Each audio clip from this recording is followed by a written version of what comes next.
Okay, my name is Dennis Gill with the Americans in Wartime Experience. Today's date is 22 October 2021, and I've got the pleasure of interviewing Arthur Hall here at the 2021 Warbirds Over the Beach in Virginia Beach.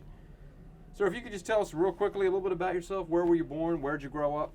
Stuff like that. Born in Richmond, Virginia, and I'm a son of a Air Force pilot, World War II bomber pilot, and raised in Richmond. Joined the Navy in '65.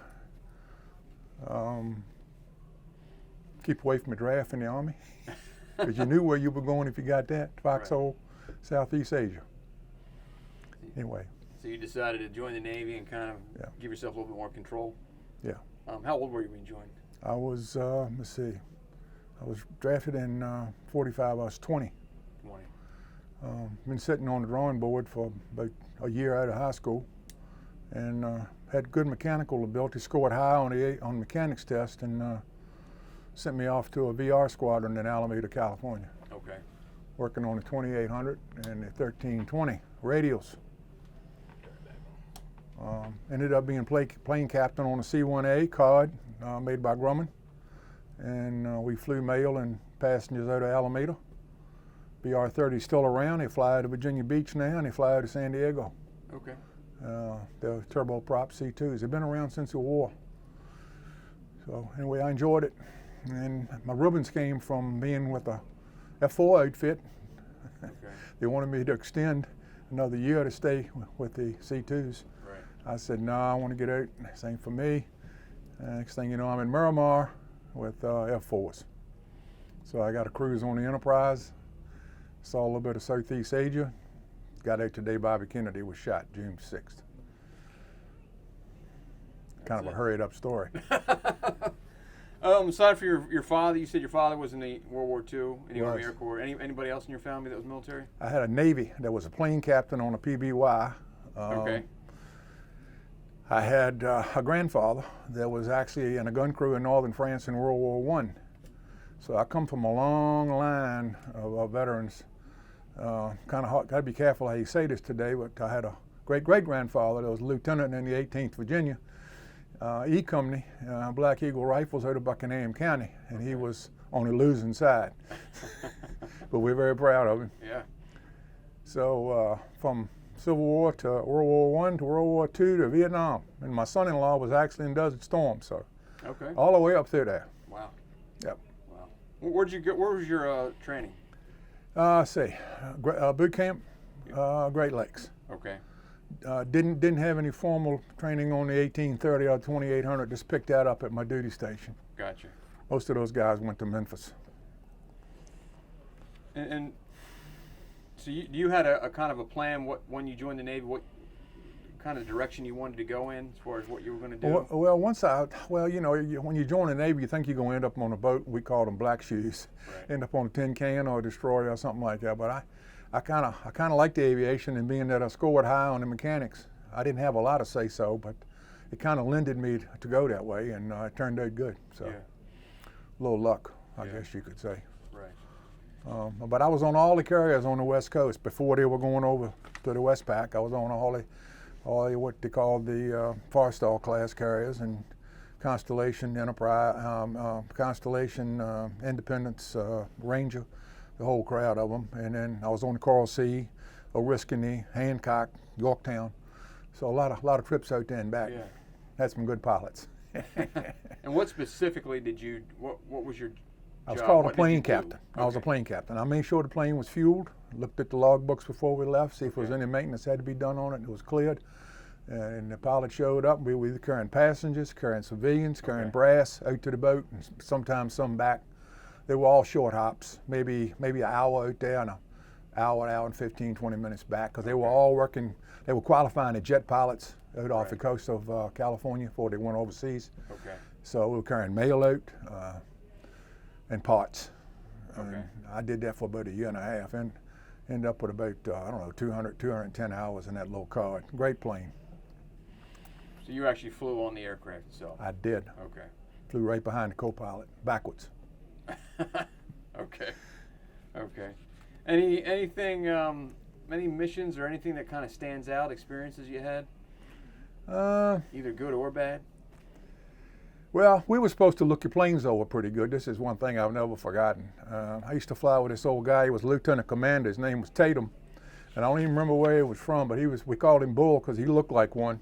Big old belly on him, been around a long time. Anyway, we were supposed to do a walk around on the plane before we got in it. And I walked around the thing and checked it out. We fire up, heading down the taxiway to the takeoff point, and he looks out the window, and one of the Zeus key buttons that holds the sheet metal on is loose on his side, of all places. Okay. He says, "Oh, I got a loose Zeus key out here." I said, "I'll take care of it, Captain." I said, "You gonna shut it down?" He said, "Negative." So I had to walk around up and behind that prop wash, and I mean, it was like that far behind that prop. Not on the front side now, this was the back side. Right. And button up that Zeus key. So needless to say, that didn't happen anymore in my career. That's the only one story I could think about. That, and a lot of times, on a boot pilot that they were training in the right seat, which is co-pilot side, they would they shut an engine down, just kill it. He'd get me to push some circuit breakers back at it. Would give this pilot, all of a sudden you on one, and that thing's trying to come around big time. But that little car had a great big tail on it, and it would compensate for it. But he got a kick out of doing that to a lot of these boot pilots. Right. But that thing about the Zeus key button was kind of the one I remember the most. Yeah. Any issues in flight that you need to address? Or? We had to pump a landing gear down one time by hand, Okay. and I can't remember now if that was a drill or if we actually had to do it. But I did have to pump it landing gear down, just a little plate there in the floorboard, and you just pumped it down by hand until he got the bobber poles on all four gear. But that's about it. It was a good plane. Yeah. They flew them up to about 82. Really? Yeah, I think they were actually commissioned in 50s, like 55 to 56, and they flew them up to about 82. Okay. What was the primary mission of that aircraft? It was called a trader, which we carried passengers. Well, I could put, I forget the exact number now. I want to say 5 seats on one side and 4 on the other, leaving me a seat, and for passengers and brass and civilians going out to the carriers.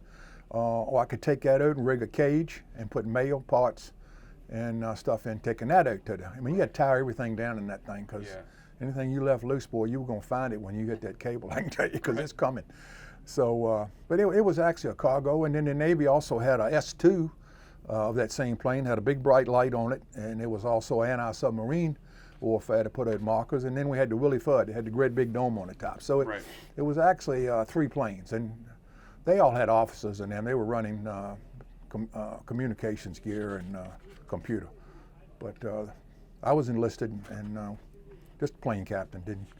Didn't have any big glorious jobs, checking the oil to make sure everything kept going. And you would have made carrier landings.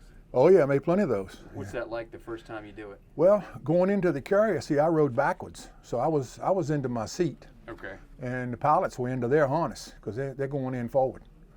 And on takeoff, they were into their seats, and I'm into my harness. And I mean, it's this. It's like I've forgotten the G factor, but it's like an instantaneous 80 miles an hour. I mean, you just can't. From You 80 can't. to Oh 0. yeah, you just can't believe the force that thing has got. Now on a given day, if we had enough wind over the deck and the flight operations were already over, we could run the deck. If they were turning the ship into recovery, we could run the deck. Meaning you didn't catch the... Didn't need the cat. Okay. Just run it, take off right on. The thing had plenty of horsepower. Fun times. You were involved in Tet Offensive? Well, Support role? yeah, that's where the ribbons came from. But that wasn't my flying days. That wasn't crew days on that. I was working on the F-4, which was the baddest thing the Navy had in those days. Phantoms. It was about 1,550 miles an hour. It was a Cold War jet that they tried to turn into a bomber, interceptor. And if anybody's ever read Top Gun or wants to read a good book about the F-4, you need to read that. Dan Pedersen wrote the book. He was in my squadron, and he's the one that helped start Top Gun school. And I'm sure everybody's heard of Top Gun movie. If you hadn't seen it, you need to go see it. Anyway, Dan Pedersen wrote that. He was an ex-white hat, and what that means, he was an enlisted guy and made it all the way up through the ranks to make captain. So he's quite a story. What model F4 did you work? F-4Js, which had the ECM gear and all on it to detect missiles and SAMs and all that stuff coming up at you. We're on the internet. VF-92. Were you a crew chief on an F-4? I was not. I was just worked in the shop, in the jet shop. Okay. Most of those guys had some flight deck training. I used to go up there at night when it wasn't flight operator. It was a dangerous spot to be. You couldn't hear anything. Everything up there was running, and everything up there was wet with hydraulic fluid. And if you got caught in a blast, you were going over the side. So Chief didn't want anybody up there that didn't have some real good flight deck training. But most of the stuff we did was in the jet shop on the fantail. Okay. What's life like on a ship like that? 5,200 guys from all over the country, all different walks of life. And the captain puts all that together, takes that thing 20,000 miles overall and brings everybody home safe almost. Lost a few. What carrier would you have been on? I was on the Enterprise. Enterprise. I was on the Enterprise, yep. Matter of fact, I went to Norfolk and saw the decommission of it when 2012. Went back to my old shop. It was kind of like going back to your second grade classroom. You said, "Oh my Lord, was I ever in here?" Yeah. But it was. Yeah, it's a cool time. Everybody ought to go into service. You don't have to carry a gun. There's a lot you can do right there. What any downtime when you're on a carrier? What do you do to? We only stayed out. As long as we stayed there was 43 days, which don't sound like a long time, but it was, because you're working 12-hour days, 7 days a week. You either had a night shift or a morning shift, and it was 7 to 7, 7 at night to 7 in the morning, or 7 in the morning to 7 at night. And time you came back, ate breakfast, and got some rack time in, it was time to go back out again. Because they want to keep you busy. The worst thing in the world would be sitting around looking out of a porthole. Right. So everybody had a job, and we did a pretty good job with it. Of course, 5,200 guys, you're going to have a few screw-ups in there. The captain kept the brig pretty well full. Yeah. But nothing serious. Right. So the tempo was pretty high speed. Oh, yeah. I mean, they're constantly flying off. Oh, yeah, we had operations going on all the time. We were launching 200 tons of ordnance a day over there during Tet. We were still bombing up north. Okay. And we were pouring it on them. I mean, it was bombs all up and down the hallway when you'd go to eat.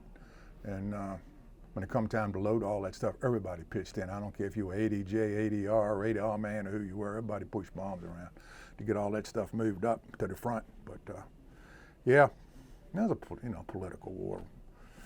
Anyway. Well, you guys, the war you just mentioned, it was not popular. No, Obviously, Vietnam War was not popular. Were you guys aware of what was going on in the United States? And did it have any impact at all? Not really. We saw what was in the Stars and Stripes. That was our newspaper at the time, and which I'm sure was filtered a little bit. Well, a little bit. I mean, they're putting the military version in it. I mean, I never had a Times Dispatch from Richmond, Virginia, is what I'm saying. Right. But some of the guys went on. But coming from a military family, you just learn to do what you tell them to do, and you don't worry about the rest of it. Yeah. But of course, we came home, and that was the summer for Kent State, if you remember that. And then the Democratic election was that year in Chicago, and that thing was all out of line. They couldn't even. Anyway, it was just going downhill from there. Yeah. But bad deal. But anyway, at least we're treating our military people better now. Yeah. Trump did anyway, and the Bushes did a pretty good job at it. Anyway. Anything that stands out about your time working at Force? Any? Not really. Like I said, you were working on the fastest, baddest plane this country had at that time. That was in 1968. And of course, the Tomcat didn't come out till early 70s. And then, of course, he went on into the F-18s. I'm talking about Navy. Yeah. But it was a bruiser. I mean, it had 2 J-79s in it made by GE, and it was something else. I'm telling this young boy with me today, I said, Liam, there's something to learn in every job that you go to. Right. And I learned a lot in there. Ended up being a home builder. Yeah. Spec home builder. Made some money and just retired here a few years ago. Anyway, you never know where life's going to take you. Yeah. So. You've had time to reflect on your service. What stands out, and how has your service affected your life over these last 50 years? taking life serious, on time,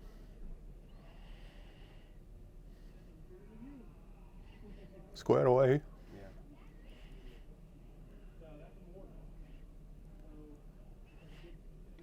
No, we just don't forget it. Lost a few pilots. Phew. Anyway, One that's last question. 50 years ago. Yeah. I still And can't, it's still still can't hardly talk about it. The goal of this project is to preserve stories like yours, because we want future generations to hear your story. Your grandson, your great grandkids might watch this interview in 50 years. You and I will be long gone. What kind of message would you like to send someone who might watch this?